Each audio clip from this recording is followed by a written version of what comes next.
Assalamualaikum warahmatullahi wabarakatuh. Pada kesempatan ini kita akan sama-sama mendengarkan kisah Nabi Adam alaihi salam. Mulai diciptakannya Nabi Adam oleh Allah sampai meninggalnya Nabi Adam alaihi salam. Allah Subhanahu wa taala menciptakan Nabi Adam pada hari Jumat. Setelah Allah menciptakan segala sesuatunya. Sebelum menciptakan Nabi Adam, Allah Subhanahu wa taala berkata kepada para malaikat sebagaimana disebutkan dalam Al-Qur'an surat Al-Baqarah ayat ke-30. Allah berfirman yang artinya, ingatlah ketika Tuhanmu berfirman kepada para malaikat, sesungguhnya aku hendak menjadikan seorang khalifah di muka bumi. Mereka berkata, mengapa engkau hendak menjadikan khalifah di muka bumi? Itu orang yang akan membuat kerusakan padanya dan menumpahkan darah. Padahal kami senantiasa bertasbih dengan memuji engkau dan menyucikan engkau. Tuhan berfirman, sesungguhnya aku mengetahui apa yang tidak kalian ketahui. Al-Baqarah ayat 30. Bahkan Imam Ibnu Katsir menerangkan, dalam ayat tersebut Allah Subhanahu wa taala memberitahukan kepada mereka para malaikat bahwa Dia akan menciptakan jenis makhluk ini dari tanah liat kering yang berasal dari lumpur hitam. Kemudian para malaikat itu bertanya, mengapa Adam yang akan diangkat menjadi khalifah di bumi? Padahal Adam dan keturunannya kelak akan berbuat kerusakan dan menumpahkan darah di muka bumi. Para malaikat menganggap bahwa diri mereka lebih patut memangku jabatan itu, sebab mereka makhluk yang selalu bertasbih, memuji dan menyucikan Allah Subhanahu wa taala. Allah Subhanahu wa taala tidak membenarkan anggapan mereka itu, dan Dia menjawab bahwa Dia mengetahui yang tidak diketahui oleh para malaikat. Segala yang akan dilakukan Allah adalah berdasarkan pengetahuan dan hikmahnya Allah yang maha tinggi, walaupun tak dapat diketahui oleh mereka, termasuk pengangkatan Adam menjadi khalifah di bumi ini untuk melaksanakan perintah-perintahnya dan memakmurkan bumi serta memanfaatkan segala apa yang ada padanya. Lalu Allah memerintahkan kepada para malaikatnya agar membawa tanah liat dari bumi dan dihadapkan kepadanya untuk menciptakan Adam. Allah menciptakan Adam dari tanah liat, yakni tanah liat yang baik berasal dari lumpur hitam yang diberi untuk dan berbau tidak enak. Wujud Adam yang belum diberi roh kemudian didiamkan tergeletak selama 40 malam. Iblis selalu mendatanginya dan memukulnya dengan kaki.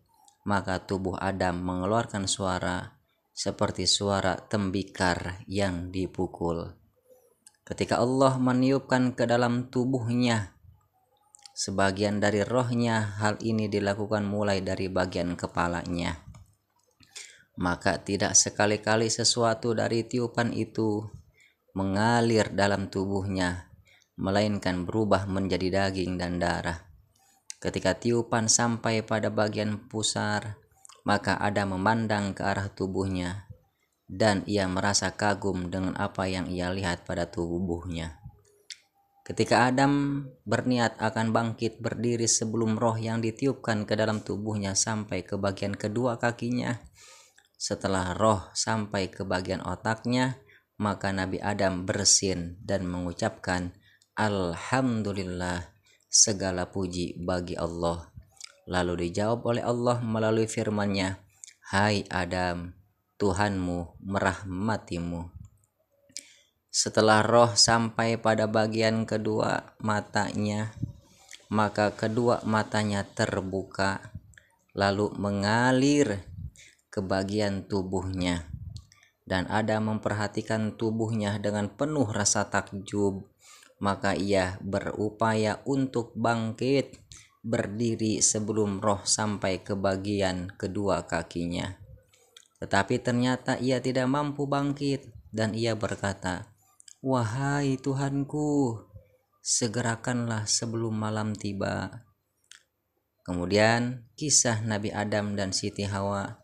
Setelah itu ditimpakan rasa kantuk kepada Adam. Kemudian Allah mengambil salah satu dari tulang iga sebelah kirinya.